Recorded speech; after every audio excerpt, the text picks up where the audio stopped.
नमस्कार साथियों, मैं आकृति लोधी आपका लाल्टन स्टडी के यूट्यूब चैनल पर स्वागत करती हूँ। हमने एमपीपीएससी प्रीलिम्स एग्ज़ाम को ध्यान में रखते हुए एक सीरीज़ शुरू की है जिसमें हम सिलेबस के अनुसार जो है यूनिट वाइज सारे टॉपिक्स को कवर करेंगे। तो इस सीरीज़ में मैं आपको यूनिट 9 पढ़ाने वाली हूँ जिसका नाम सूचना एवं संचार प्रौद्योगिकी है।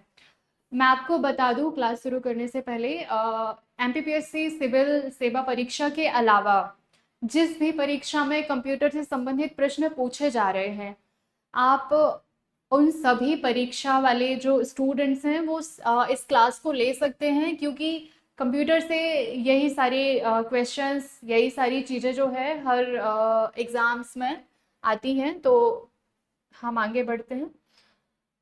ये हमारा सिलेबस है।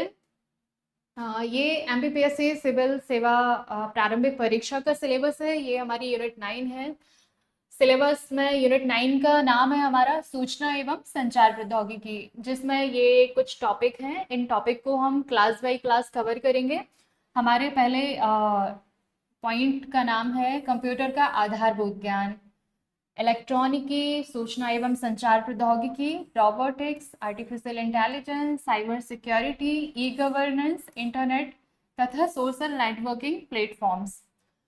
तो हम क्लास शुरू करने से पहले जो है आयोग द्वारा पिछले वर्षों में जो प्रश्न पूछे गए हैं, पहले हम उन प्रश्नों को देख लेते हैं ताकि हमें एक समझ आ जाए कि हमें किसी भी टॉपिक को कितना गहराई में जाके पढ़ना है या किसी टॉपिक को कितना ऊपर ऊपर से निकल जाना है। तो चलिए, इसके लिए सबसे पहले हम आयोग द्वारा पिछले वर्षों में जो प्रश्न पूछे गए हैं हम उनको देख लेते हैं।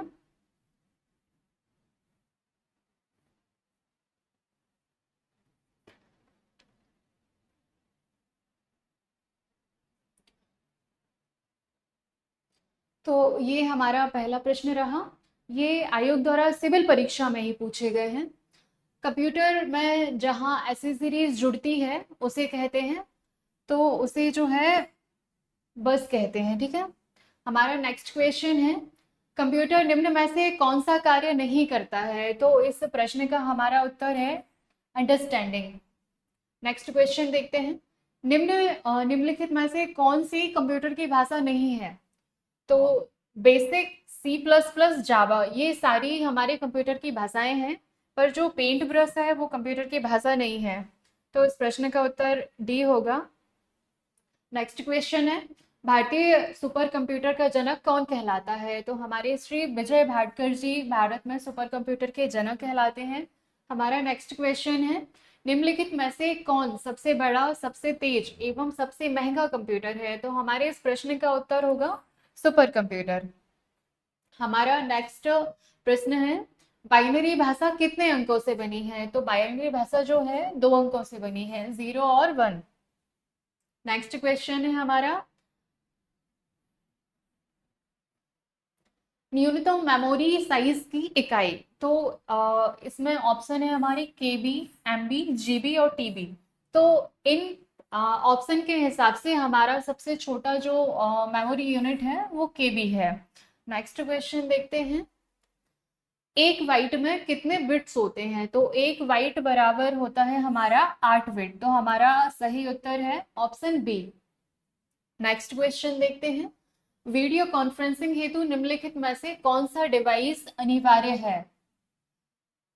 तो हमारे ऑप्शन है प्रिंटर, स्कैनर, वेबकैम एवं माउस। तो इस प्रश्न के अनुसार हमारा उत्तर ऑप्शन सी, वेबकैम। वेबकैम जो है वीडियो कॉन्फ्रेंसिंग के लिए अनिवार्य डिवाइस है। नेक्स्ट क्वेश्चन पे चलते हैं, 1024 किलो बाइट ये किसके बराबर होता है? हमारे ऑप्शन है 1 मेगाबाइट, 1 गीगाबाइट, 10 किलोबाइट या 1024 बाइट। तो इस प्रश्न का उत्तर है ऑप्शन ए, 1 मेगाबाइट। 1024 किलोबाइट जो है हमारे 1 मेगाबाइट के बराबर होते हैं। नेक्स्ट क्वेश्चन है, मॉडेम।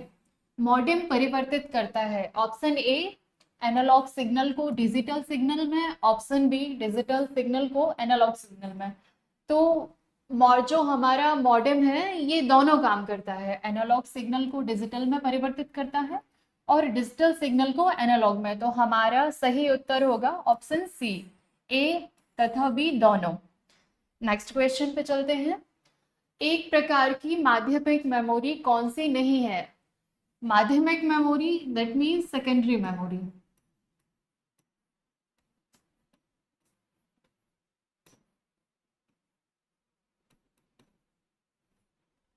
ठीक है, तो सॉलिड स्टेट ड्राइव हमारा ऑप्शन है, hard disk, random access memory और यूएसबी पेन ड्राइव। तो इस प्रश्न में हमारा उत्तर है option C, random access memory. ये हमारी सेकेंडरी मेमोरी नहीं है, क्योंकि ये जो है ये हमारी प्राइमरी मेमोरी है। ठीक है, नेक्स्ट क्वेश्चन पे चलते हैं।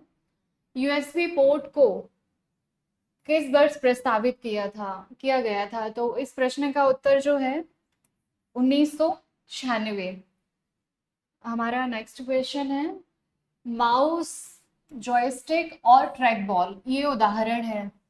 Scanning device, storing device, pointing device और मल्टीमीडिया डिवाइस। तो हमारे इस प्रश्न का उत्तर जो है ऑप्शन सी है, पॉइंटिंग डिवाइस। तो हमने ये कुछ प्रश्न देख लिए हैं ताकि हमें जो है टॉपिक का आइडिया हो जाए कि हम इसमें इस टॉपिक में क्या क्या पढ़ने वाले हैं। चलिए हम शुरुआत करते हैं हमारी आज के टॉपिक की। जैसे कि हमारे सिलेबस का नाम ही सूचना एवं संचार प्रौद्योगिकी है, तो इसके लिए पहले हम सिलेबस में जो वर्ड हैं हम उनका मतलब समझ लेते हैं। सूचना एवं संचार प्रौद्योगिकी मतलब इंफॉर्मेशन एंड कम्युनिकेशन टेक्नोलॉजी। तो हम देखते हैं कि इंफॉर्मेशन कम्युनिकेशन टेक्नोलॉजी क्या है। ये एक ऐसी तकनीक है जो कंप्यूटर नेटवर्क के साथ ऑडियो, विजुअल और टेलीफोन नेटवर्क को एकीकृत करती है।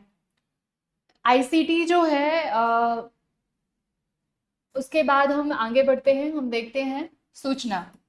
तो सूचना जो है डेटा का वो सार्थक क्रम है, जैसे कि टेक्स्ट है, ऑडियो है, वीडियो है, जिसका कोई निश्चित अर्थ हो। मतलब हमारा जो पहले जो रॉ डेटा होता है, जब हम उसे व्यवस्थित संगठित कर देते हैं तो वो हमारी इंफॉर्मेशन बन जाती है, उसे हम सूचना कहते हैं। हमारा नेक्स्ट वर्ड है संचार, दैट मीन्स कम्युनिकेशन। सूचना को एक स्थान से दूसरे स्थान तक भेजने की जो प्रक्रिया है उसे संचार कहते हैं। हमारा तीसरा शब्द है प्रौद्योगिकी, टेक्नोलॉजी। मानवीय आवश्यकताओं को पूरा करने के लिए विज्ञान विज्ञान और गणित, इनका जो मिला हुआ रूप है या इनका जो व्यावहारिक प्रयोग है वो हमारी प्रौद्योगिकी टेक्नोलॉजी कहलाती है। आईसीटी के हम प्रमुख घटकों को देखें तो आईसीटी में हमारे घटक हैं hardware, software, cloud computing, database और वेयरहाउस और मानव संसाधन, ह्यूमन रिसोर्स।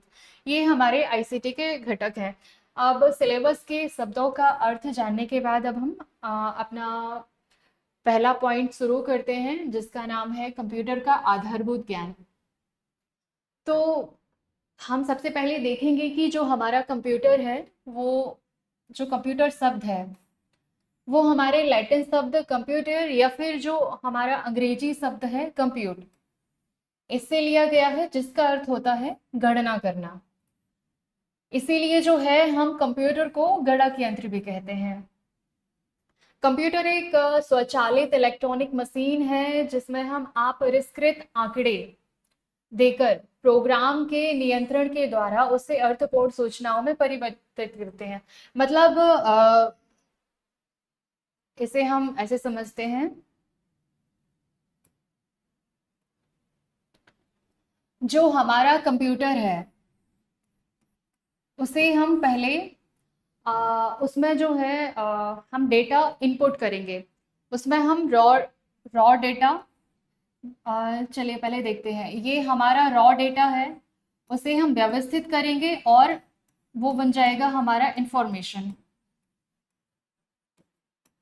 और फिर इस इंफॉर्मेशन को जो है हम कंप्यूटर में इनपुट करेंगे।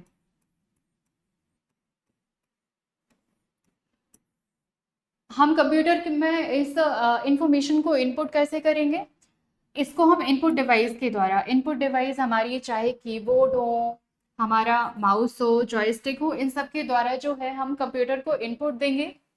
ये हमारा रॉ डेटा था, हमने उसे व्यवस्थित किया और वो हमारी इंफॉर्मेशन बन गई। फिर हम कंप्यूटर को उस इंफॉर्मेशन का इनपुट देंगे।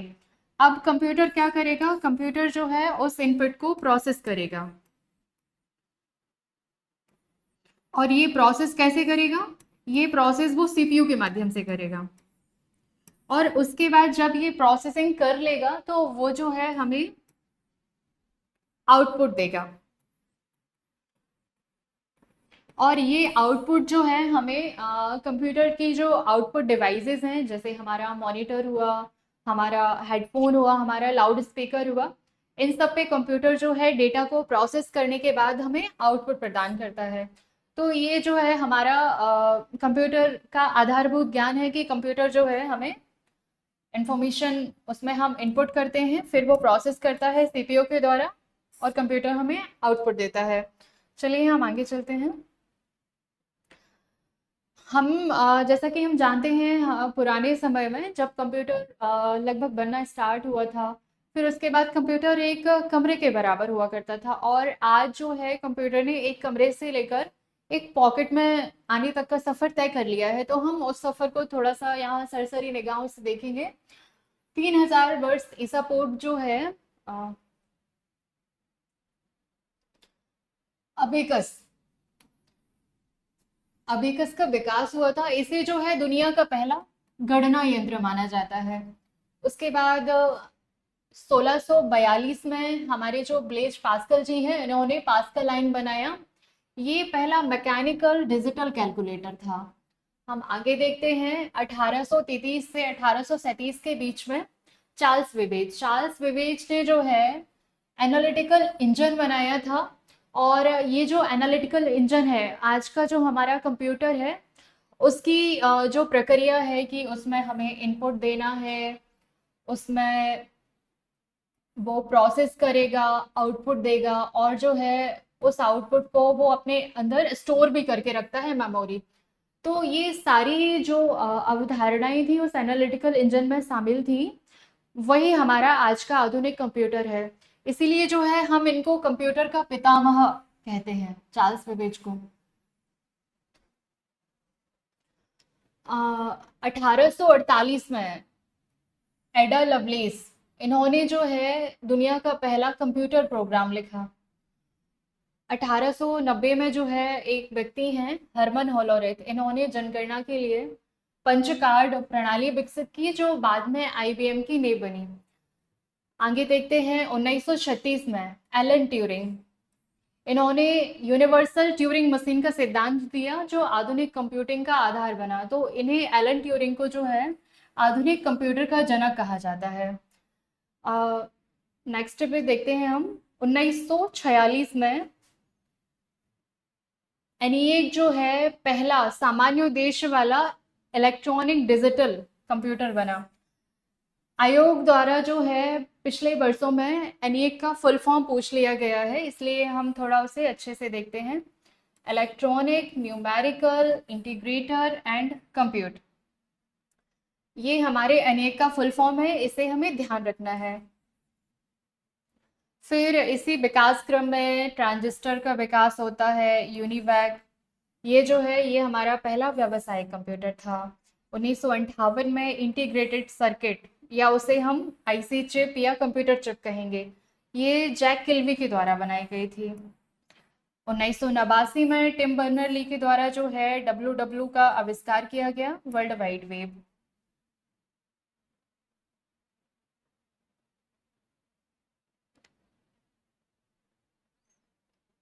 नेक्स्ट हम देखते हैं 1964 में डगलस एंगलवर्ट द्वारा जो है माउस और ग्राफिकल यूजर इंटरफेस, इनका आविष्कार किया गया। ये प्रश्न आयोग द्वारा पूछ लिया गया है कि माउस के आविष्कारक जो हैं ये कौन है, तो ये डगलस एंगलवर्ट है। 1971 में इंटेल 4004 जो है ये हमारा पहला माइक्रो प्रोसेसर है ये। फिर उसके बाद 2016 में हमारे क्वांटम कंप्यूटर और एआई का उदय होता है। 2022 में दुनिया का पहला सुपर कंप्यूटर फ्रंटियर ये बनता है।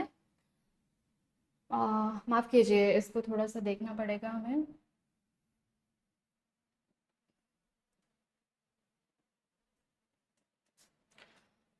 इस स्लाइड से आगे चलते हैं, ये मैं आपको थोड़ा सा बाद में क्लियर करती हूँ।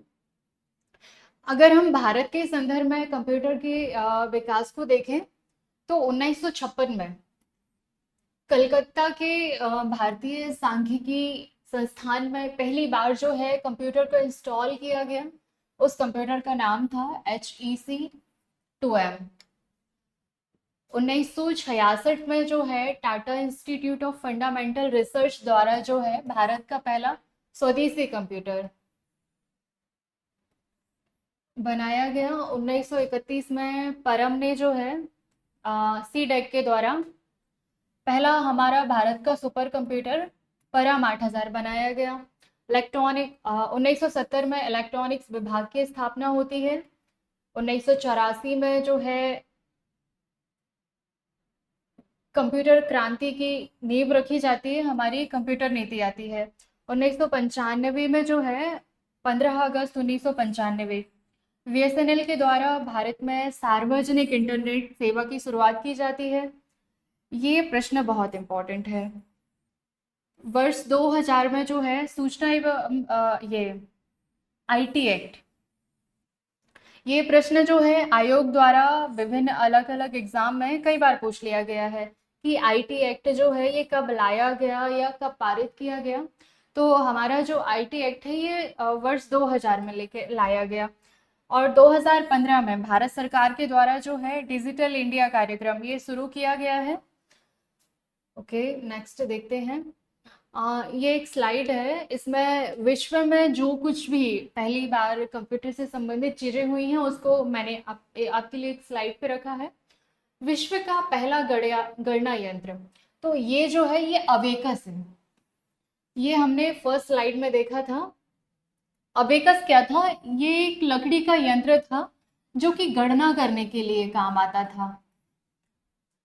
पहला मैकेनिकल एडिंग यंत्र, ये पास्कलाइन है, ये ब्लेज पास्कल के द्वारा बनाया गया था। विश्व की पहली प्रोग्रामर ये लेडी एडा लवलेस हैं। विश्व का पहला जनरल पर्पस कंप्यूटर जो है ये एनालिटिकल इंजन है। ये चार्ल्स बेबेज के द्वारा बनाया गया था, इसीलिए उनको जो है कंप्यूटर का जनक कहा जाता है। विश्व का पहला प्रोग्रामिंग यंत्र एनालिटिकल इंजन है। विश्व का पहला पूर्ण स्वचालित विद्युत गणना यंत्र जो है ये मार्क 1 है। ये थोड़ा सा इम्पोर्टेंट पॉइंट है।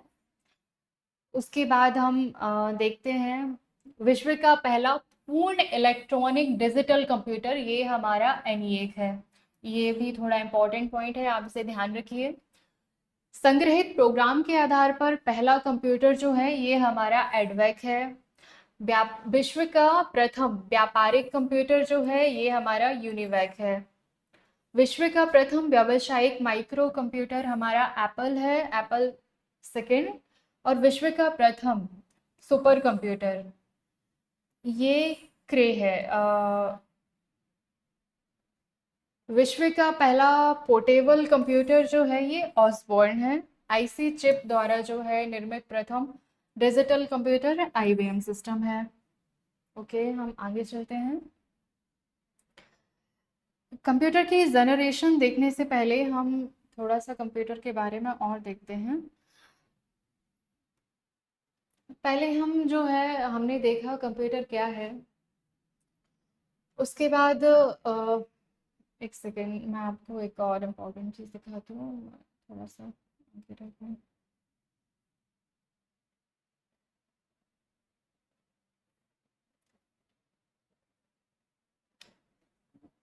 सॉरी, थोड़ा सा वेट कीजिए।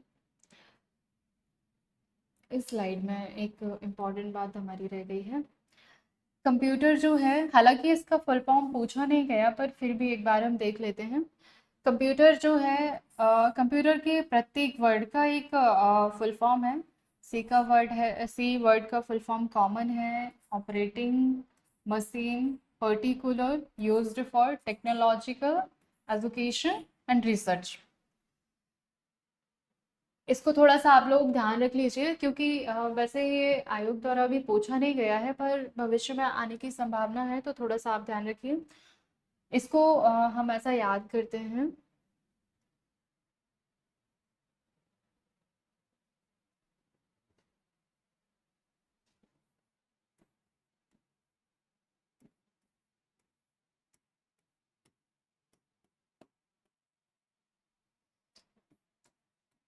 Common operating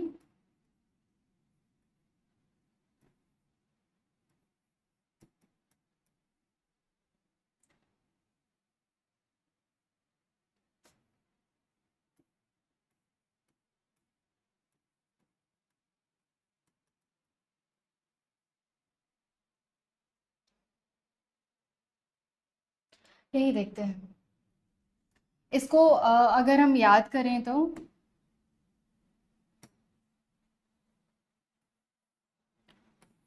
common operating machine particular used for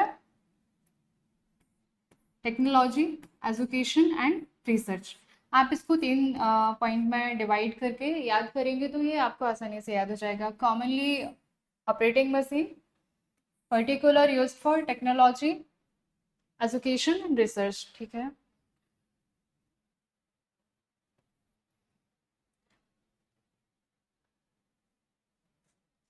ये बहुत इंपॉर्टेंट स्लाइड है। अगर किसी भी एग्जाम में कंप्यूटर से प्रश्न आते हैं तो इन स्लाइड से जो है बिल्कुल बहुत इम्पोर्टेंटली इससे प्रश्न पूछा ही जाता है। हमारे कंप्यूटर ने जो एक कमरे से लेकर एक जेब तक का सफ़र तय किया है, तो उस सफ़र को इन 5 पीढ़ियों में दिखाया गया है। जनरेशन ऑफ कंप्यूटर, ये हमारी प्रथम पीढ़ी है, तो इसे हम 1G भी कह सकते हैं, फर्स्ट जनरेशन। इसकी समय अवधि जो है 1942 से लेकर 55 तक रहती है। और फर्स्ट जनरेशन की मोस्ट इम्पॉर्टेंट इसकी विशेषता है कि इसमें निर्वात ट्यूब या फिर वैक्यूम ट्यूब इसका इस्तेमाल किया गया है। और इसमें जो भाषाएं यूज़ की गई हैं ये मशीन लैंग्वेज है, ये बाइनरी लैंग्वेज है 0 और 1 के फॉर्म में। और स्टोरेज के लिए इसमें चुंबकीय टेप और पंच कार्ड का यूज़ किया गया है। और इसकी जो गति है वो मिली सेकेंड में होती थी उस समय। और इसके हम कुछ उदाहरण देखें तो एनिएक, एडवेक, ये इसके इम्पॉर्टेंट उदाहरण है। ये परीक्षा में इस तरीके से पूछ लिए जाते हैं कि एडवेक जो है किस पीढ़ी का कंप्यूटर है, तो इसको थोड़ा सा आप लोग ध्यान रखिए। हम सेकेंड जनरेशन को देखते हैं। सेकेंड जनरेशन हमारी 1956 से लेकर 1964 तक है।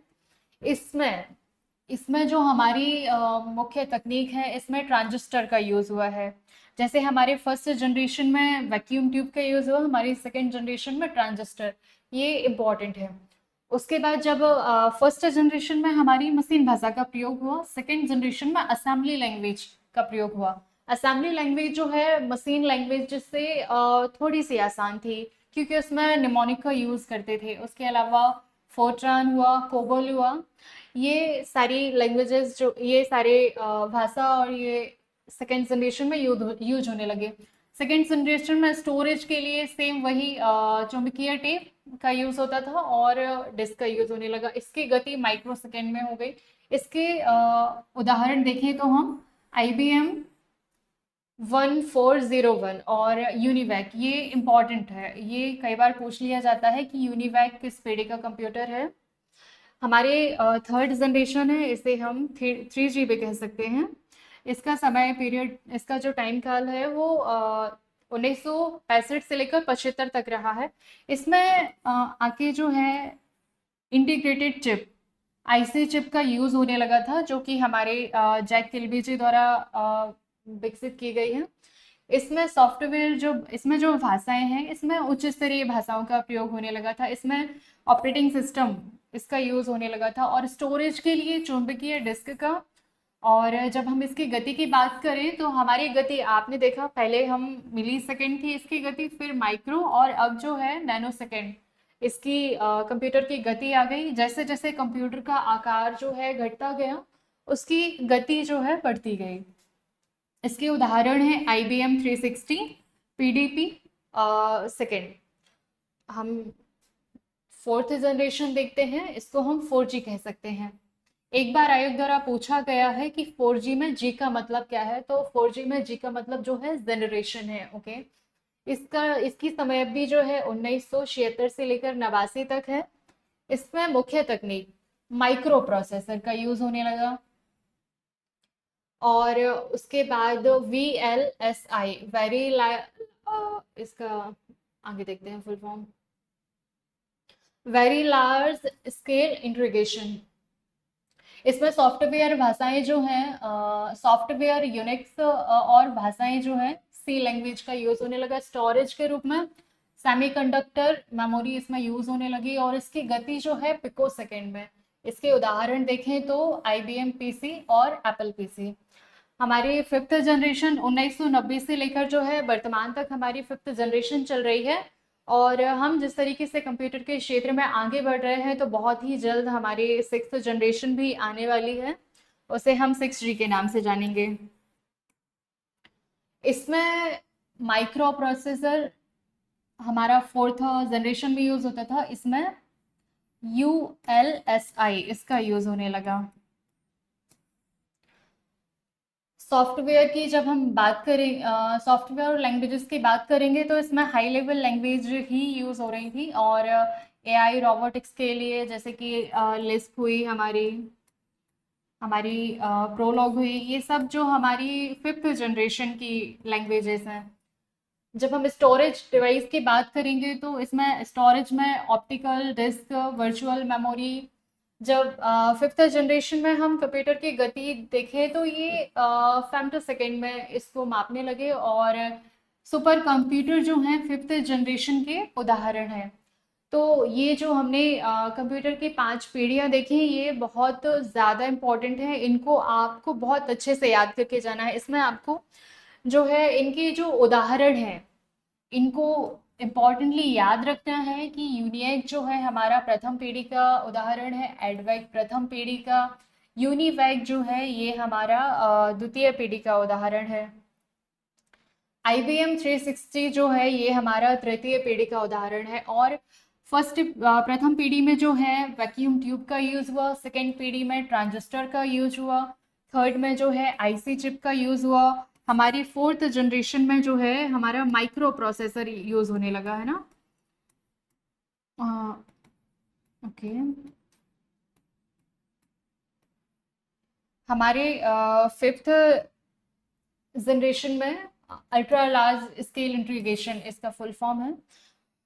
तो इन जनरेशन को देखने के बाद जो है हम आगे चलते हैं अपनी क्लास में। कंप्यूटर के जैसे सिलेबस में दिया हुआ है कि हमें कंप्यूटर का आधारभूत ज्ञान चाहिए, तो हम बहुत ज़्यादा डीप में नहीं जाते हैं। हमने कंप्यूटर का विकास देख लिया, हमने कंप्यूटर की पीढ़ियाँ देख ली, बाद में हम इनका रिवीजन करेंगे एक साथ। अब हम कंप्यूटर के यूज़ देखते हैं। आज के समय में ऐसा कोई भी क्षेत्र नहीं है जहाँ पर कंप्यूटर का यूज़ ना हो रहा हो। प्रत्येक क्षेत्र में कंप्यूटर का यूज़ हो रहा है। तो हमारी शिक्षा के क्षेत्र में जैसे कि आप अगर ये क्लास देख पा रहे हैं, मैं ये क्लास ले पा रही हूँ, तो इसमें कंप्यूटर का योगदान है।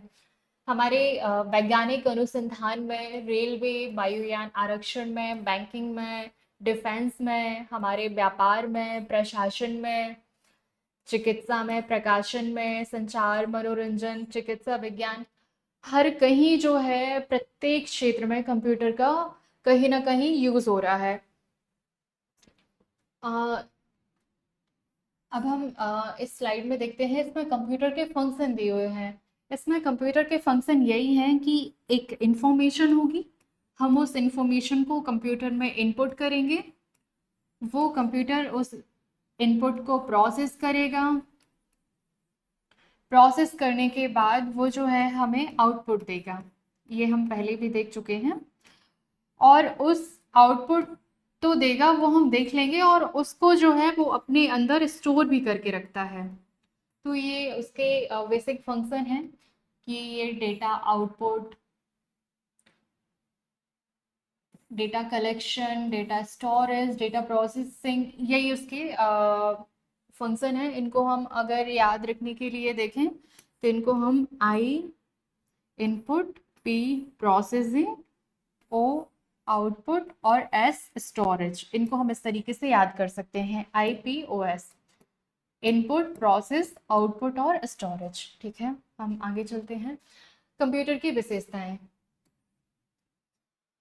आयोग द्वारा जो है पुराने प्रश्न जो पूछे गए हैं उनमें कंप्यूटर की 3 विशेषताएं देने के बाद जो है, अभी हमने पीछे देखा था, उसने एक उसकी कमी दी थी कि कौन सी इसकी विशेषता नहीं है। तो कंप्यूटर की विशेषता है, कंप्यूटर में स्पीड है, एक्यूरेसी है। कंप्यूटर की एक्यूरेसी जो है उसको हम समझें तो वो इस चीज़ पे निर्भर करती है, गार्बेज इन गार्बेज आउट। मतलब आप जो है कंप्यूटर को, अगर आप कंप्यूटर को गलत इनपुट दे रहे हैं तो आपको गलत आउटपुट ही मिलेगा। मतलब अगर आप उसे सही इनपुट दे रहे हैं तो तब तो आपको बिल्कुल एक्यूरेसी मिलेगी, पर अगर आपने गलत इनपुट दे दिया तो आपका आउटपुट जो है गलत आएगा। कंप्यूटर में बहुत ज़्यादा स्टोरेज कैपेसिटी होती है, सार्वभौमिकता है, विश्वसनीयता है, स्वचालित है, कर्मठता है। कंप्यूटर जो है ऐसा नहीं है कि कंप्यूटर ने थोड़ा सा काम कर लिया और फिर उसके बाद वो आपसे बोले कि नहीं भाई अब बहुत हुआ, अब मुझसे नहीं हो रहा है। नहीं, उसमें इतनी कर्मठता है, आप उससे जब तक काम कराएंगे वो तब तक काम करेगा। जल्दी, क्विक डिसीजन। आप जो है कोई भी आप काम करें या गणना करें तो हमें थोड़ा सा कहीं सोचना पड़ जाता है, पर वो नहीं सोचता है। कार्य की एक रूपता, गोपनीयता, कागज रहित वर्क, ये सब जो है कंप्यूटर की विशेषताएं हैं। अब इनसे प्रश्न कैसा आ सकता है, ये आपको प्रश्न आएगा कि निम्न में से कौन सी कंप्यूटर की विशेषता नहीं है। वो सारी तो कंप्यूटर की विशेषताएं देगा, पर एक जो है उस प्रश्न में उसकी कमी दे देगा, तो आपको वो देखनी है। कंप्यूटर की सीमाएं हम देखें तो इसमें जो है बुद्धिमत्ता का अभाव होता है। ये प्रश्न जो है पूछा जा चुका है ऑलरेडी कि, और उसमें ऑप्शन भी यही था, बुद्धिमत्ता। कंप्यूटर को वायरस का खतरा होता है, विद्युत पर निर्भरता, और ये खर्चीला होता है, ये महंगा होता है। ये जो है चार कंप्यूटर की बहुत ज़्यादा इम्पोर्टेंट लिमिटेशन है, इनको आपको ध्यान रखना है। देखो, कंप्यूटर जो है दो चीज़ों पर बहुत ज़्यादा निर्भर करता है, एक तो जो इलेक्ट्रिसिटी पर, और एक जो है जो हम उसे इंफॉर्मेशन देते हैं, उसे जो इनपुट देते हैं, अगर हम उसे इनपुट नहीं देंगे तो वो कोई काम नहीं करेगा। तो ये दो चीज़ें जो है उसकी बहुत ज़्यादा मतलब इन चीज़ों पे वो डिपेंड करता है, इनके बिना कंप्यूटर किसे काम करें, इलेक्ट्रिसिटी और जो हम इनपुट देते हैं मतलब हमारी इंफॉर्मेशन। और कंप्यूटर को वायरस का भी खतरा होता है। ठीक है, तो ये हमारी कंप्यूटर की सीमाएं हुई। अब हम आगे चलते हैं। तो अब हम देखते हैं कंप्यूटर का वर्गीकरण। तो कंप्यूटर को जो है तीन प्रकार से बांटा गया है, अनुप्रयोग के आधार पर, आकार के आधार पर और उद्देश्य के आधार पर। जब हम अनुप्रयोग के आधार पर देखेंगे तो एक हमारा एनालॉग कंप्यूटर है, एक डिजिटल कंप्यूटर है, और एनालॉग और डिजिटल दोनों को मिलाने के बाद जो है हमारा हाइब्रिड कंप्यूटर बनता है। यहाँ पे एनालॉग कंप्यूटर थोड़ा इम्पोर्टेंट है, और उसमें एनालॉग कंप्यूटर के जो एग्जाम्पल हैं वो पूछे जाते हैं। आकार के आधार पे देखेंगे तो माइक्रो कंप्यूटर है, मिनी कंप्यूटर है, मेनफ्रेम कंप्यूटर है, सुपर कंप्यूटर है। माइक्रो कंप्यूटर जो है ये थोड़ा ज़्यादा बड़ा साइज था, मिनी कंप्यूटर थोड़ा छोटा हुआ, मेनफ्रेम थोड़ा और छोटा, और सुपर कंप्यूटर और भी ज़्यादा छोटा। उसके बाद उद्देश्य के आधार पर हम देखेंगे सामान्य उद्देश्य के लिए और विशेष उद्देश्य हेतु। ओके, हम आगे चलते हैं। जो एनालॉग कंप्यूटर है, एनालॉग कंप्यूटर कोई भी भौतिक राशि जैसे ताप, दाब, विद्युत प्रवाह हुआ, हमारी लंबाई हो, इन सबको मापने में काम आता है ना। और विश्व का प्रथम एनालॉग कंप्यूटर ये किसके द्वारा बनाया गया था, साइबोर्ग के द्वारा बनाया गया था। इनको जो है एनालॉग कंप्यूटर का जनक माना जाता है, साइबोर्ग को। ठीक है, ये आप लोग थोड़ा सा ध्यान रखेंगे। हालांकि ये प्रश्न अभी तक पूछा नहीं गया है, परंतु आगे ये पूछने की संभावना है। और इसके जब हम एनालॉग कंप्यूटर का यूज देखेंगे तो वाहनों की गति मापने के लिए जो स्पीडोमीटर होता है वो एनालॉग कंप्यूटर का उदाहरण है। ये प्रश्न जो है पूछा जा चुका है, तो आप लोग इसे थोड़ा सा ध्यान रखेंगे। चिकित्सा में जो थर्मामीटर यूज होता है वो हमारा एनालॉग कंप्यूटर है। जो हमारा विद्युत मीटर है वो हमारा एनालॉग कंप्यूटर का उदाहरण है। ओके, अब हम डिजिटल कंप्यूटर देखते हैं। तो डिजिटल कंप्यूटर जो है, कंप्यूटर संबंधी सामान्य कार्य हेतु मानव के दैनिक जीवन में सबसे ज्यादा उपयोग में जो है डिजिटल कंप्यूटर आता है। जैसे विद्यार्थी पढ़ने के लिए डिजिटल कंप्यूटर का यूज करता है, कर्मचारी कार्य करने के लिए इसका यूज करता है, अकाउंटेंट जो है ये अकाउंटिंग कार्य में इसका यूज करता है। जो डिजिटल कंप्यूटर है ये हमारी मशीन लैंग्वेज या जो हमारी बाइनरी लैंग्वेज है, जो 0 1 वाली लैंग्वेज है, इसको समझता है। नेक्स्ट हम देखते हैं हाइब्रिड कंप्यूटर जो है हमारे डिजिटल और एनालॉग, जब हम दोनों कंप्यूटर की विशेषताएं एक कंप्यूटर में डाल देते हैं तो वो हमारा हाइब्रिड कंप्यूटर बन जाता है ना। हम नेक्स्ट देखते हैं आकार के आधार पर देखें तो जो हमारे माइक्रो कंप्यूटर है ये हमारा आकार में छोटा है, पर इसका स्टोरेज कम है। और इसके उदाहरणों में हम देखें तो डेस्कटॉप, लैपटॉप, पामटॉप, ये हमारे माइक्रो कंप्यूटर के उदाहरण हैं। मिनी कंप्यूटर देखें तो ये मीडियम साइज का होता था, माइक्रो कंप्यूटर से थोड़ा बड़ा है ना। और इसके हम उदाहरण देखें तो IT 990 जो है ये हमारे मिनी कंप्यूटर का। इनसे ज़्यादा प्रश्न आते नहीं हैं। आप हमारे टेलीग्राम चैनल पर जो है ये PDF अपलोड होगी तो आप वहाँ पर इसको पढ़ सकते हैं। पर ये थोड़ा सा ध्यान रखिए कि सबसे पहला जो मिनी कंप्यूटर है ये PDP-8 था, ठीक है। फिर आगे चलते हैं मेन फ्रेम कंप्यूटर, तो ये मिनी कंप्यूटर से बड़ा होता है ना। तो हमने देखा सबसे बड़ा हमारा जो है मेन फ्रेम कंप्यूटर है, उसके बाद हमारा ये मिनी कंप्यूटर है, उसके बाद हमारा माइक्रो कंप्यूटर है, सबसे आखिरी में हम देखेंगे सुपर कंप्यूटर। ये इनकी जब हम देखेंगे तो जब हम इस तरफ जाएंगे तो इनका साइज जो है इंक्रीज होता जाएगा, और इनकी जब हम ऊपर से नीचे तरफ आएंगे तो इनका जो प्रोसेसिंग जो स्पीड है वो तेज होती जाएगी। जो हमारा ENIAC है हमने देखा था, ENIAC ये हमारा मेन फ्रेम कंप्यूटर का उदाहरण है ना, इसको थोड़ा सा ध्यान रखिएगा। अब हम बात करते हैं सुपर कंप्यूटर। Sorry,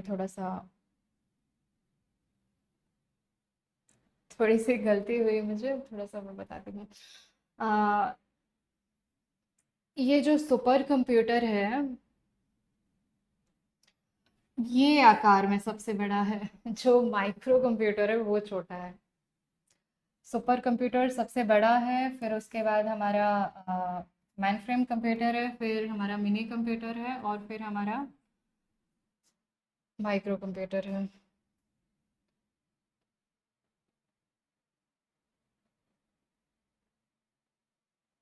okay.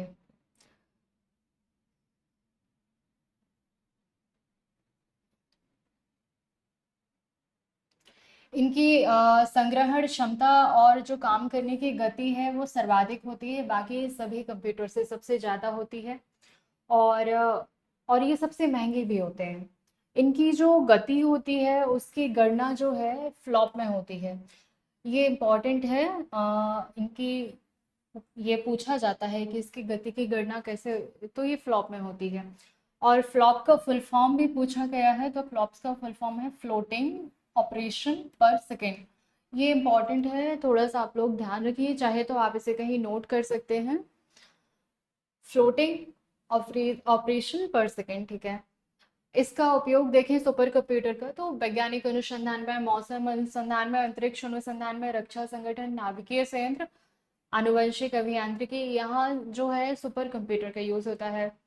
और फिर हम आगे देखें तो दुनिया का पहला सुपर कंप्यूटर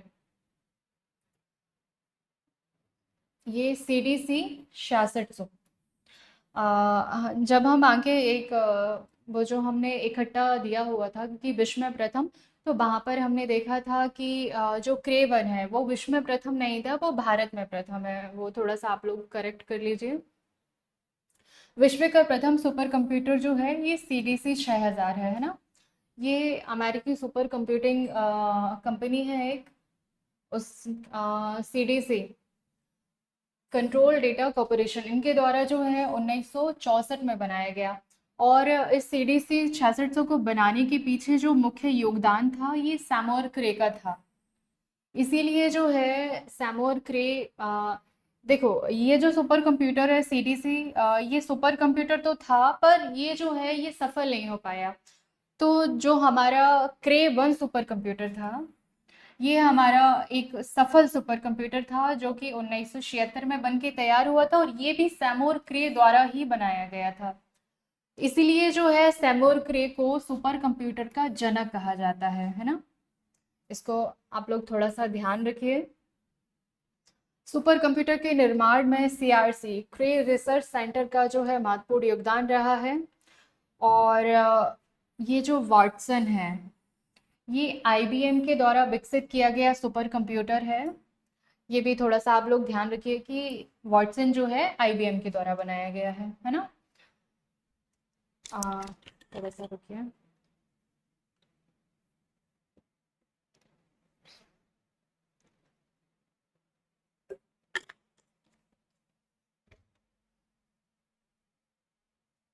आगे चलते हैं। ये हमने ओवरऑल सुपर कंप्यूटर देखा था कि विश्व में हमारा पहला सुपर कंप्यूटर सीडीसी था, पर जो सफल सुपर कंप्यूटर है वो हमारा क्रे-1 है, और सैमुअल क्रे के द्वारा ये बनाया गया है। जब हम भारत में सुपर कंप्यूटर की बात करेंगे, जब अमेरिका के द्वारा जो है भारत को सुपर कंप्यूटर देना मना कर दिया गया, तो उस समय भारत में सुपर कंप्यूटर बनाने के लिए बहुत प्रयास किए गए, और हमारे सीडेक द्वारा जो है सुपर कंप्यूटर बना भी लिया गया। भारत में सुपर कंप्यूटर का प्रोटोटाइप जो है सीडेक के द्वारा 1990 में तैयार कर लिया गया था, है ना। और जब हम बात करेंगे यहाँ पे, जब हम भारत के प्रथम सुपर कंप्यूटर की बात करते हैं, तो थोड़ा सा यहाँ पे दो फैक्ट हैं, थोड़ा कंफ्यूजिंग है, इसलिए मैं आपको एक बार में बता देती हूँ उनको। 1890 में जो है फ्लो साल्वर, ये नाल NAL national aeronautical laboratory Bangalore, Bangalore के द्वारा जो है फ्लो साल्वर को 1980 में बना लिया गया था। तो अगर इस हिसाब से देखी तो हमारे भारत का प्रथम सुपर कंप्यूटर जो है फ्लो साल्वर होगा। पर जैसे कि आयोग ने पुराने वर्षों में प्रश्न पूछा है, और भारत का प्रथम सुपर कंप्यूटर जो है उसने परम को माना है। परम जो है हमारा 1991 में बनाया गया है, और सीडेक के द्वारा। अब यहाँ पे जब एग्जाम में प्रश्न आएगा, तो उस प्रश्न में जो ऑप्शन होंगे उस हिसाब से आप इस प्रश्न का उत्तर लगाएंगे। अगर उसमें पूछता है कि सीडेक के द्वारा भारत का प्रथम सुपर कंप्यूटर, तो उसका उत्तर होगा परम 8000। पर अगर वो ओवरऑल पूछता है कि भारत का जो है पहला सुपर कंप्यूटर क्या कौन सा है, अगर ऑप्शन में फ्लो साल्वर होता है, तो वहां पर आपको जो है इस प्रश्न का उत्तर फ्लो साल्वर लगाना है ना। ठीक है, हम आगे देखते हैं। जब सीडेक ने परम 8000 बनाया, जो सीडेक का पहला सुपर कंप्यूटर है, तो इस हिसाब से सीडेक जो है हमारे लिए थोड़ा इम्पोर्टेंट हो जाता है, और आयोग द्वारा जो है पिछले वर्षों में इसके फुल फॉर्म का और इसका जो मुख्यालय है उससे प्रश्न पूछ लिया गया है, तो आप लोग थोड़ा सा ध्यान रखेंगे इसको। सीडेक का फुल फॉर्म जो है centre for development of advance computing है ना, centre for development of advance computing. इसको आप लोग ध्यान रखेंगे। इसको आप चाहें तो आपके जो शॉर्ट नोट्स हैं उसमें एक छोटा सा पॉइंट बनाकर जो है कहीं भी लिख लें। सीडेक की स्थापना 1988 में होती है, और इसका मुख्यालय जो है पुणे में है। इसके फुल फॉर्म से भी प्रश्न आ चुका है, और इसके मुख्यालय से भी प्रश्न आ चुका है। इसको आप लोग जो है थोड़ा ध्यान रखेंगे, है ना। फिर उसके बाद जो परम 8000 है, उसको बनाने में मुख्य भूमिका जो है ये हमारी किसकी है, डॉक्टर विजय पांडुरंग भटकर जी की, है ना। तो इसीलिए इनको भारत में सुपर कंप्यूटर का जनक कहा जाता है। ये भी बहुत महत्वपूर्ण पॉइंट है हमारा, इसे भी आप लोग ध्यान रखेंगे। जो डॉक्टर विजय पांडुरंग भटकर जी हैं, वो भारत में सुपर कंप्यूटर के जनक हैं। सीडेक के द्वारा जो है परम 8000 प्रथम सुपर कंप्यूटर तो बनाया गया, उसी के साथ उन्होंने एक परम श्रृंखला शुरू की, और उस श्रृंखला के अंतर्गत उन्होंने बहुत सारे कंप्यूटर बनाए। परम 8000, परम 1000, परम अनंत, परम सिद्धि, ये सब जो है ये सीडेक के द्वारा बनाए गए सुपर कंप्यूटर है ना। पेज सीरीज के जो सुपर कंप्यूटर हैं ये डीआरडीओ की लैबोरेटरी है अनुराग, जो कि हैदराबाद में है, इसके द्वारा बनाए जा रहे हैं। तो हमें पेस का जो फुल फॉर्म है वो भी याद रखना है, और हमें अनुराग का फुल फॉर्म भी थोड़ा सा ध्यान रखना है ना। पेस का जो फुल फॉर्म है हमारा, processor for aerodynamic computation evolution, है ना। इसको आप लोग थोड़ा ध्यान रखेंगे। और अनुराग का फुल फॉर्म है हमारा advance numerical research and analysis group. जो अनुपम सीरीज के जो कंप्यूटर हैं, ये हमारे बार्क के द्वारा बनाए जा रहे हैं ना, भाभा एटॉमिक रिसर्च सेंटर, ये हमारा मुंबई में है। फिर जो फ्लो सॉल्वर हम जैसा कि बता चुके हैं 1980 में बनाया गया, ये भारत का पहला सुपर कंप्यूटर है, और ये नाल के द्वारा बनाया गया है ना। हम आगे देखते हैं। सहस्त्र टी, ये सुपर कंप्यूटर भारतीय विज्ञान संस्थान बेंगलोर में स्थित है, और ये जो है देश का पहला पेटाफ्लॉप सुपर कंप्यूटर है ना। और प्रत्युष जो है ये भारत का सबसे तेज सुपर कंप्यूटर है, और ये आईआईटीएम पुणे में स्थापित है। और अभी जो है नवंबर 2025 के हिसाब से जब हम देखें तो भारत का जो सबसे तेज सुपर कंप्यूटर है वो एरावत है ना। इसे हम आगे देखेंगे। ठीक है, तो भारत के हम कुछ इम्पोर्टेंट सुपर कंप्यूटर को देख लेते हैं। जैसे कि सहस्त्र क्रे XC40, ये भारत में एक सुपर कंप्यूटर है। आदित्य TIFR कलर वोसर, है ना, IIT दिल्ली, HPC, परम युवा 2, परम सिद्धि, परम सेवाएं, प्रत्युष और मेहर, ये सब जो हैं भारत के सुपर कंप्यूटर है ना। और जैसा कि हम वहाँ आगे बढ़ चुके हैं कि इसकी गति फ्लॉप्स में मापते हैं, और फ्लॉप्स का फुल फॉर्म है फ्लोटिंग पॉइंट ऑपरेशंस पर सेकेंड, है ना। इसको थोड़ा सा याद रखना है। सुपर कंप्यूटर में प्रत्येक वर्ड की लंबाई के परास जो है 64 बिट या फिर 8 बाइट है। ये क्वेश्चन आ चुका है, इसको आप लोग थोड़ा सा ध्यान रखेंगे, है ना।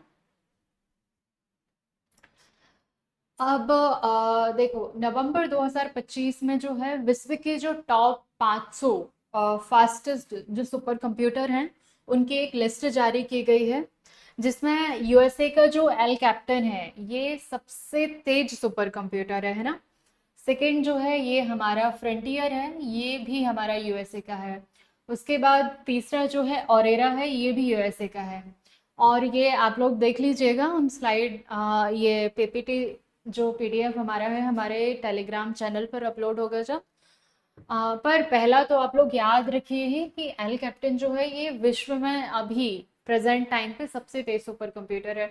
और इसी ये जो लिस्ट आई थी टॉप 500 सुपर कंप्यूटर की, तो उसमें हमारा जो एरावत है उस वो 188वें स्थान पर था। भारत में सबसे तेज है, और विश्व में जो है जो हमारा एरावत है ये 188वें स्थान पर है। और ये वर्तमान में जो है पुणे में जो हमारा सीडेक का जो सीडेक सेंटर है उसमें अभी ये इंस्टॉल है ना। ये भी आपको थोड़ा सा याद रखना है, क्योंकि ये पूछा जा सकता है।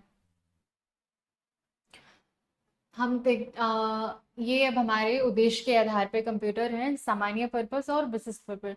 सामान्य पर्पस कंप्यूटर वो हैं जो हम मतलब दैनिक यूज करते हैं। और जो विशेष उद्देश्य कंप्यूटर हैं उनको कुछ विशिष्ट कामों के लिए बनाया जाता है। जैसे कि अगर रेलवे रिजर्वेशन के लिए कंप्यूटर बनाया गया है तो वो विशिष्ट उद्देश्य कंप्यूटर है ना। ठीक है, इनको इनसे प्रश्न नहीं आते हैं, हम ज़्यादा इन पे नहीं जाएंगे।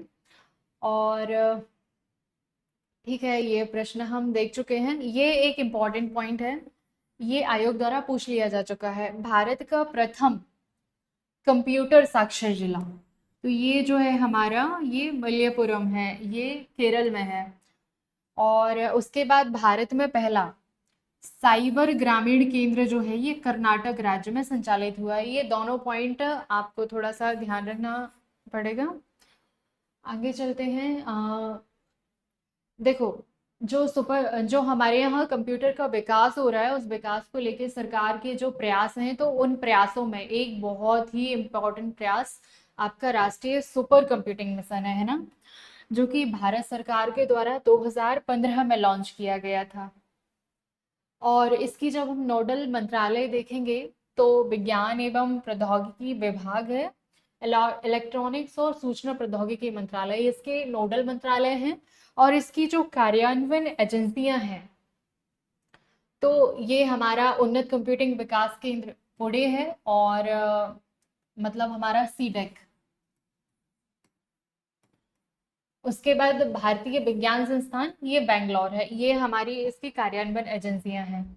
और इसका उद्देश्य जो है भारत भर में शैक्षिक और अनुसंधान एवं विकास संस्थानों को जो है विभिन्न क्षमताओं वाले सुपर कंप्यूटर इनमें स्थापित करना है। ये हमारे राष्ट्रीय सुपर कंप्यूटिंग मिशन का जो है उद्देश्य है। अब इस में जो है, एक तो इसका स्थापना, ये कब लॉन्च हुआ है वो बर्स बहुत इंपॉर्टेंट हो जाता है। इसकी जो नोडल मिनिस्ट्री हैं और इसकी जो कार्यान्वयन एजेंसी हैं, उसके अलावा एक बहुत इंपॉर्टेंट पॉइंट उसका लक्ष्य है कि इस मिशन का लक्ष्य क्या है।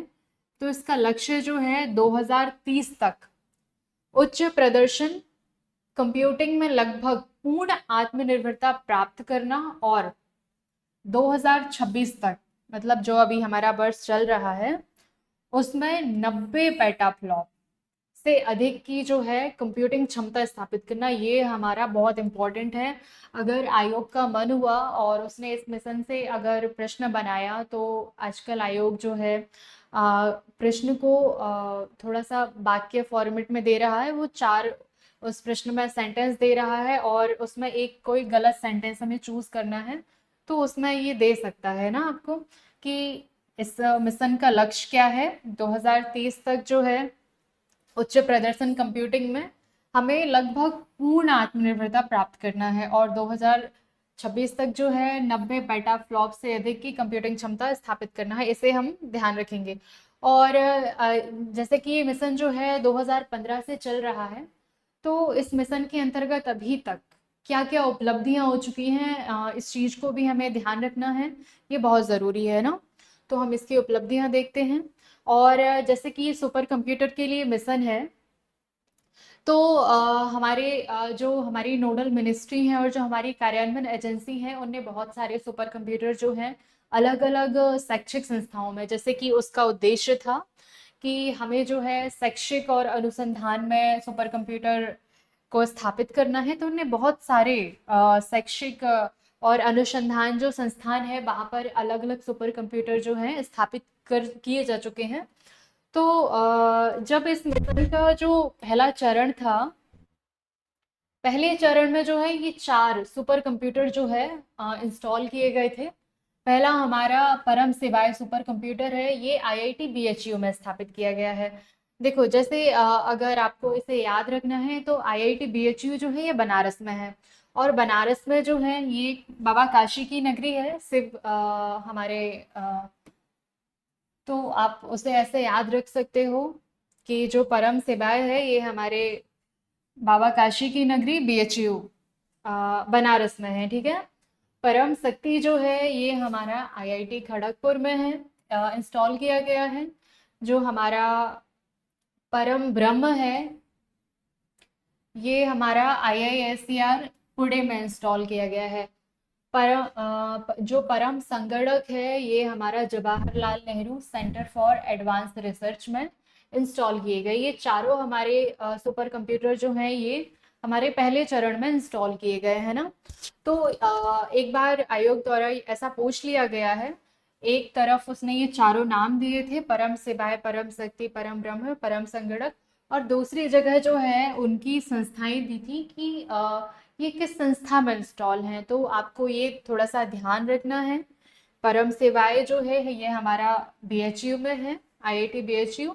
परम शक्ति जो है ये हमारा आईआईटी खड़गपुर में है। परम ब्रह्म ये आईआईएसईआर पुणे में है। और परम संगणक जो है Jawaharlal Nehru centre for advance research में है ना। उसके बाद आगे इस मिशन के अंतर्गत जो है रुद्रा और त्रिनेत्र, ये रुद्रा एक सर्वर है।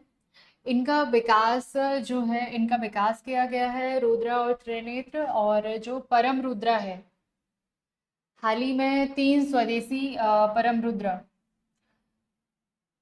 सुपर कंप्यूटर पुणे, दिल्ली और कोलकाता में स्थापित किए गए हैं। ठीक है, इन तीनों के नाम ही परम रुद्रा हैं। कहाँ कहाँ स्थापित किए गए हैं? पुणे, दिल्ली और कोलकाता में। उसके बाद जो हमारा ऐरावत है, ये अभी हम पीछे देख कर आए हैं कि ऐरावत जो है हमारा शीर्ष विश्व के शीर्ष जो 500 टॉप सुपर कंप्यूटर हैं उसमें 188वें स्थान पर है और भारत का प्रथम है। और ये जो है सीडैक पुणे में है ना। इसको आप लोग ध्यान रखेंगे। हम आगे देखते हैं। ये थोड़े से कंप्यूटर में टर्म है, nano computer, quantum computer, bio computer. इन पे जो है लगातार केमिकल कंप्यूटर, इन पे लगातार काम चल रहा है। और हमारी जो भविष्य में इन कंप्यूटर को विकसित किया जाएगा। नैनो कंप्यूटर में जो है नैनो ट्यूब्स का यूज़ होता है। क्वांटम कंप्यूटर या क्वांटम सिद्धांत पे आधारित है। बायो कंप्यूटर में जो है डीएनए या प्रोटीन का यूज़ होगा। केमिकल कंप्यूटर में जो है ये हमारे केमिकल का यूज़ करके ये बनाए जाएंगे। ये इतने इम्पोर्टेंट नहीं हैं। और अब हम आ गए हैं कंप्यूटर की संरचना पर। तो जैसा कि आपको पता है कंप्यूटर जो है उसमें हार्डवेयर है, सॉफ्टवेयर है ना। ये कंप्यूटर के मोस्ट इम्पॉर्टेंट 2 भाग हैं। जिसे हम देख और छू सकते हैं वो हमारा हार्डवेयर है, और जिसे हम छू नहीं सकते हैं वो हमारा सॉफ्टवेयर है ना। कंप्यूटर हार्डवेयर और कंप्यूटर सॉफ्टवेयर, ये कंप्यूटर के 2 इम्पॉर्टेंट पार्ट हैं। और जो हमारा कंप्यूटर है ये हमें दिखाई दे रहा है, ये हार्डवेयर है। पर इसके अंदर जो काम चल रहा है वो सॉफ्टवेयर के द्वारा चल रहा है। बिना सॉफ्टवेयर के हमारा कंप्यूटर जो है एक डिब्बे जैसा है, कोई काम का नहीं है। तो जो हमारा हार्डवेयर है उसके कुछ इम्पोर्टेंट घटक हैं, उसके कुछ भाग हैं। जैसे हमारा सिस्टम यूनिट है, इनपुट यूनिट है, आउटपुट है, मदरबोर्ड, पावर सप्लाई, ये हमारे कंप्यूटर हार्डवेयर के भाग है। इनके बिना जो है हमारा कंप्यूटर काम नहीं करेगा। हमारे कंप्यूटर को जो है हमें इनपुट देना होता है, ये हमें यहाँ पे या किसी और डिवाइस के द्वारा आउटपुट देता है। इसके अंदर जो है प्रोसेसिंग होती है ना। और कंप्यूटर के अंदर ही जो है ये स्टोरेज होती है। ये कंप्यूटर हार्डवेयर के भाग हम इनको भाग मान सकते हैं। तो हम इसके पार्ट्स में देखें। सिस्टम यूनिट जो है ये कंप्यूटर का मेन भाग है ना। ये सीपीयू है। सिस्टम यूनिट का जो सेंट्रल पार्ट है वो सीपीयू है। सीपीयू को हम कंप्यूटर का मस्तिष्क भी कहते हैं। और फिर हम देखते हैं सीपीयू के अंदर जो है 3 भाग हैं। कंट्रोल यूनिट है, अर्थमेटिक लॉजिकल यूनिट है और मेमोरी यूनिट है। हम आगे चलते हैं। देखिए, जो कंट्रोल यूनिट है कंप्यूटर की जो सारी आंतरिक क्रियाएं हैं उनका संचालन करता है। जो हमारा अर्थमेटिक और लॉजिकल यूनिट है ये हमारी अंकगणितीय गणनाएं करने में सक्षम है। और जो हमारी मेमोरी यूनिट है ये हमारे कंप्यूटर में हम जो भी इनपुट देते हैं, आउटपुट देते हैं, कंप्यूटर हमें जो आउटपुट देता है, जो हमारी डेटा प्रोसेसिंग होती है उसमें सारे डेटा को जो है ये स्टोर करके रखता है। स्टोर कहाँ होता है? ये हमारी मेमोरी में स्टोर होता है ना। ठीक है, मेमोरी में जहाँ डेटा स्टोर होता है उस जगह को जो है हम मेमोरी लोकेशन कहते हैं। ये थोड़ा सा आप लोग ध्यान रख लीजिए। और जो कंप्यूटर मेमोरी है वो दो टाइप की होती है। एक हमारी प्राथमिक मेमोरी होती है और एक हमारी सेकेंडरी मेमोरी होती है। जब हम कंप्यूटर मेमोरी पढ़ेंगे तो हम उसको जो है डिटेल में पढ़ेंगे। और उसके बाद कंप्यूटर में कुछ कंप्यूटर की जो हार्डवेयर में एक मेन घटक है इनपुट यूनिट और एक घटक है आउटपुट यूनिट। तो इसको जो है कंप्यूटर को कमांड देने के लिए हम इनपुट यूनिट का यूज़ करते हैं और कंप्यूटर फिर जो है डेटा प्रोसेस करके हमें आउटपुट देता है। तो इनपुट यूनिट के अंतर्गत हम देखेंगे हमारा कीबोर्ड है, माउस है, जॉयस्टिक है, स्कैनर है, बारकोड रीडर है। और आउटपुट में हम देखेंगे हमारा मॉनिटर है, प्रिंटर है और प्लॉटर है। ये जो है हम एक अलग क्लास में डिटेल में डिस्कस करेंगे, क्योंकि थोड़ा सा इनको देखना होगा। हमारी एक क्लास जो है मेमोरी यूनिट की अलग से होगी, और उसमें उसमें जो है हम कंप्यूटर की मेमोरी और जो कंप्यूटर की लैंग्वेज है एक क्लास में वो हम अलग से देखेंगे। कंप्यूटर के जो इनपुट और आउटपुट डिवाइस हैं वो हम इसी क्लास में देखते हैं। तो कंप्यूटर से रिलेटेड थोड़ी सी और एक्स्ट्रा चीज़ें, जैसे कि कंप्यूटर मदरबोर्ड है, कंप्यूटर बस है और पोर्ट है, इनसे जो है क्वेश्चन पूछ लिए गए हैं। जो सीपीयू है हमारा, ये मदरबोर्ड पर इंस्टॉल होता है ना। और मदरबोर्ड को हम प्रिंटेड सर्किट बोर्ड भी बोलते हैं, उसको हम सिस्टम बोर्ड भी कहते हैं, और लॉजिक बोर्ड या मैन बोर्ड, ये सब जो है ये मदरबोर्ड के नाम है ना। और मदरबोर्ड में जो है सारे कंपोनेंट जो है जुड़े होते हैं, है ना। ओके, हम देखते हैं कंप्यूटर बस। कंप्यूटर बस जो है ये मदरबोर्ड पर बने स्वचालक तारों का एक समूह होता है, जो कंप्यूटर डेटा एवं संकेतों को कंप्यूटर सिस्टम के भीतर एक स्थान से जो है दूसरे स्थान तक ले जाता है। और जो बस है हमारी दो प्रकार की होती हैं, एक इंटरनल बस होती है, एक हमारी एक्सटर्नल बस होती है। ठीक है। इंटरनल बस जो है कंप्यूटर के अंदर जो मदरबोर्ड पर उपकरण लगे होते हैं उनके बीच में सूचना और डेटा का आदान प्रदान करता है। और जो हमारी एक्सटर्नल बस है वो कंप्यूटर की जो पेरिफेरल डिवाइस हैं जो कंप्यूटर में बाहर से जोड़ी जाती हैं, चाहे वो हमारा माउस हो, चाहे हमारा मॉनिटर हो, प्रिंटर हो, इनके बीच में जो डेटा ट्रांसफ़र है ये हमारी एक्सटर्नल बस करती है। पर जो कंप्यूटर के अंदर डेटा ट्रांसफ़र हो रहा है वो हमारी इंटरनल बस करती है ना। और उसके अलावा जो पेरिफेरल डिवाइस क्या होती हैं, कंप्यूटर में चलाने के लिए थोड़ी और एक्स्ट्रा चीज़ों की ज़रूरत होती है। जैसे हमें कीबोर्ड की ज़रूरत होती है, तो वो कीबोर्ड हमारी पेरिफेरल डिवाइस है जो हमें बाहर से लगानी पड़ी है ना। और जो हम पेन ड्राइव यूज़ करते हैं वो भी हमारी पेरिफेरल डिवाइस है। जो हम माउस कंप्यूटर में लगाते हैं बाहर से ही सीपीयू में जो जोड़ते हैं वो हमारी पेरिफेरल डिवाइस है। और मदरबोर्ड में पोर्ट होते हैं, उनसे जो है ये डिवाइसेस जोड़ी जाती हैं। और जो पेरिफेरल डिवाइस हैं उनको हम मदरबोर्ड पे जोड़ते हैं, और मदरबोर्ड पे जो है उनको जोड़ने के लिए बहुत सारे क्या होते हैं, पोर्ट होते हैं। ये अलग अलग टाइप के पोर्ट होते हैं। जैसे एक टाइप है हमारा सीरियल पोर्ट है, एक हमारा पैरेलल पोर्ट है। और जब हम इन दोनों पोर्ट को की विशेषताओं को मिला देंगे तो ये हमारा यूएसबी पोर्ट बन जाता है। यूएसबी पोर्ट थोड़ा सा इंपॉर्टेंट है, आप यूएसबी का फुल फॉर्म ध्यान रखिए। यूनिवर्सल सीरियल बस है ना, यूएसबी का ये फुल फॉर्म है। और सीरियल बस के द्वारा जो है हम माउस, मॉडेम, प्रिंटर इन सबको जोड़ सकते हैं कंप्यूटर, ये हम मदरबोर्ड में है ना। और पैरेलल पोर्ट से जो है हम प्रिंटर और स्कैनर इनको जोड़ सकते हैं। और जो यूएसबी पोर्ट है इससे जो है आप mouse, keyboard, scanner, printer, biometric machine, ये सब को जो है आप यूएसबी पोर्ट के द्वारा जोड़ सकते हैं। जो हमारा सीरियल पोर्ट है और जो हमारा पैरेलल पोर्ट है, दोनों का जो समग्र रूप है ये हमारा यूएसबी पोर्ट है। तो अ, थोड़ी सी और कंप्यूटर से संबंधित कुछ टर्म्स हैं, जैसे कि बूटिंग। बूटिंग क्या होती है, जब हम कंप्यूटर ऑन करते हैं, हमने स्विच ऑन किया, फिर हमने कंप्यूटर ऑन किया, तो कंप्यूटर ऑन की जो प्रोसेस है और जो कंप्यूटर ऑन होके हमें जो दिखाई देता है, उस बीच में जितनी भी प्रोसेस होती हैं वो हम तो नहीं देख पाते हैं। तो वही प्रोसेस जो है कंप्यूटर के ऑन होने तक की, पावर ऑन करने से लेकर ऑपरेटिंग सिस्टम स्टार्ट होने तक की जो सारी प्रोसेस है वो बूटिंग कहलाती है। बूटिंग जो है ये दो टाइप की है।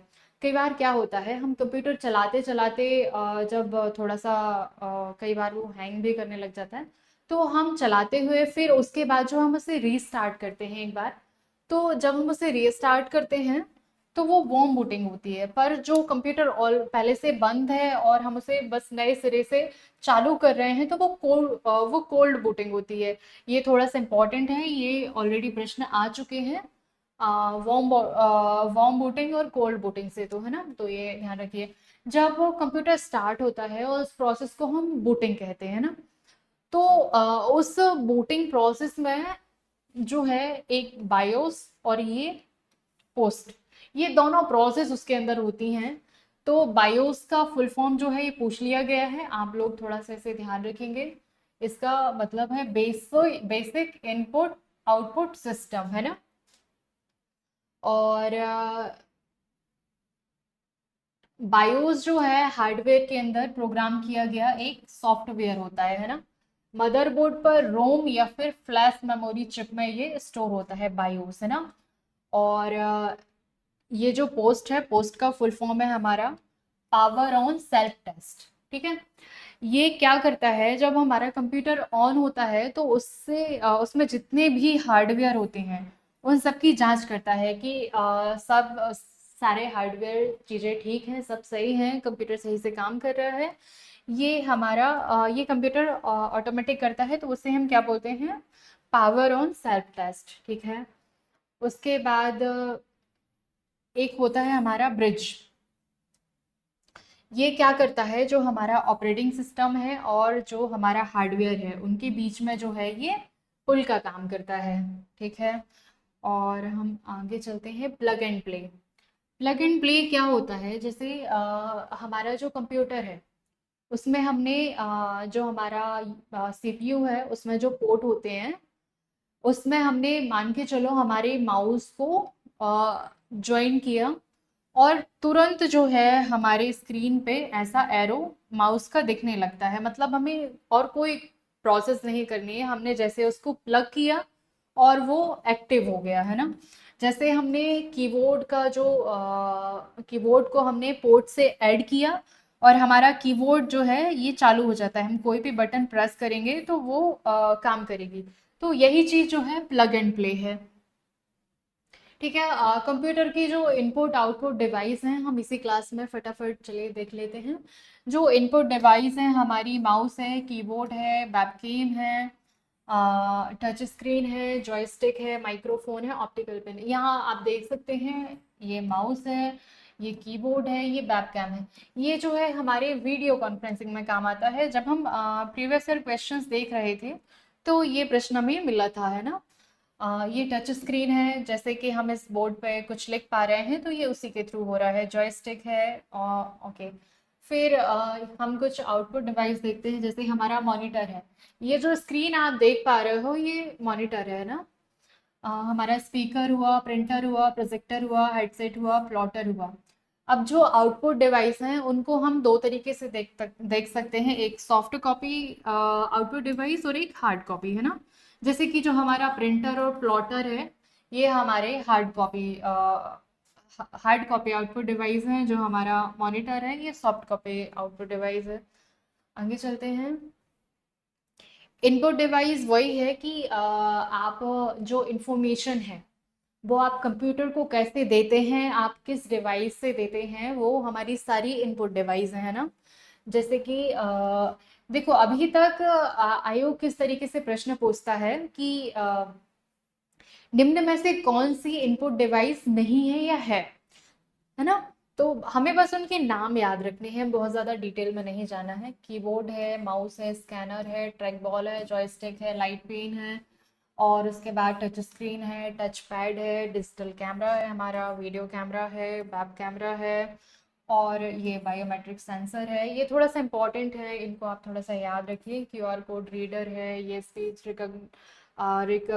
ऑर्गेनाइजेशन सिस्टम है, और उसके बाद ये थोड़ा सा ध्यान रखिए आप। और हम आगे देखते हैं। ये कीबोर्ड का थोड़ा सा डिटेलिंग है। इसमें आप बस इतना याद रखिए कि जो जनरल कीबोर्ड है उसमें 104 की होती हैं, और आजकल जो मल्टीमीडिया कीबोर्ड आने लगे हैं उनमें 108 कीज होती हैं, है ना। और हम आगे देखें तो कीबोर्ड में कुछ एक्स्ट्रा मतलब कुछ की होती है जिनके कुछ मेन फंक्शन होते हैं ना। जैसे एक कंट्रोल हुआ, ऑल्ट हुई, शिफ्ट हुई, ये एस्केप हुआ, विंडो की हुई, फंक्शन की जो है हमारे कंप्यूटर में 12 कीज होती हैं, और प्रत्येक की का जो है एक इम्पॉर्टेंट मतलब फंक्शन होता है। जैसे F1 जो है ये हेल्प के लिए, और जो F2 है ये फाइल का नेम चेंज करने के लिए, फिर हमारी ऐसे एक एंटर होती है, एक बैक स्पेस होता है। और ये हम देख चुके हैं सारे। और ये हमारी आउटपुट डिवाइस है, जैसे हम बता रहे थे, एक सॉफ्ट कॉपी आउटपुट, ये हार्ड कॉपी आउटपुट है ना। और हाँ, ये थोड़ा इम्पोर्टेंट है। जो मॉनिटर है उसका एक दूसरा नाम क्या है? विजुअल डिस्प्ले यूनिट, है ना। और जो मॉनिटर की जो क्वालिटी जो हम मापते हैं वो हम पिक्सल में मापते हैं ना। पिक्सल हुआ, रेजोल्यूशन हुआ, रिफ्रेश रेट हुआ, और रेस्पॉन्स टाइम, इससे जो है हम मॉनिटर की क्वालिटी मापते हैं ना। प्रिंटर है, प्लॉटर, ये सब हमारी आउटपुट डिवाइस है। स्क्रीन प्रोजेक्टर है, स्पीकर है, हेडफोन है। और हाँ ठीक है, ये अब जो है हमारा मॉडेम, ये थोड़ा सा इम्पोर्टेंट है, इसको आप लोग ध्यान रखिए। मॉडेम जो है ये दो शब्दों से मिलके बना है, MO और DEM। MO का मतलब हुआ मॉड्यूलेटर, DM का मतलब हुआ डीमॉड्यूलेटर, है ना। मॉडेम का काम क्या है? ये डिजिटल सिग्नल को एनालॉग सिग्नल में चेंज करता है। तो जब ये डिजिटल को एनालॉग में चेंज करता है तो वो प्रोसेस कहलाती है हमारी मॉड्यूलेशन। और जब ये एनालॉग सिग्नल को डिजिटल में चेंज करता है वो प्रोसेस हमारी कहलाती है डीमॉड्यूलेशन, ठीक है। ओके, ये आप चित्र में देख सकते हैं, ये डिजिटल को एनालॉग में चेंज कर रहा है और यहाँ से एनालॉग को डिजिटल में चेंज करेगा। ये हमारा मॉडेम है। ठीक है, आज की क्लास जो है हम यहीं पे समाप्त करते हैं। आई होप आपको पसंद आई होगी। और नेक्स्ट क्लास में हमारा जो टॉपिक है कंप्यूटर मेमोरी और कंप्यूटर लैंग्वेज, है ना। और अगर इस क्लास में आपको कुछ और एक्स्ट्रा ऐड करना हो या नेक्स्ट क्लास में कुछ और ऐड करना हो तो प्लीज़ आप कमेंट करके बताएं। तो चलिए, थैंक्स।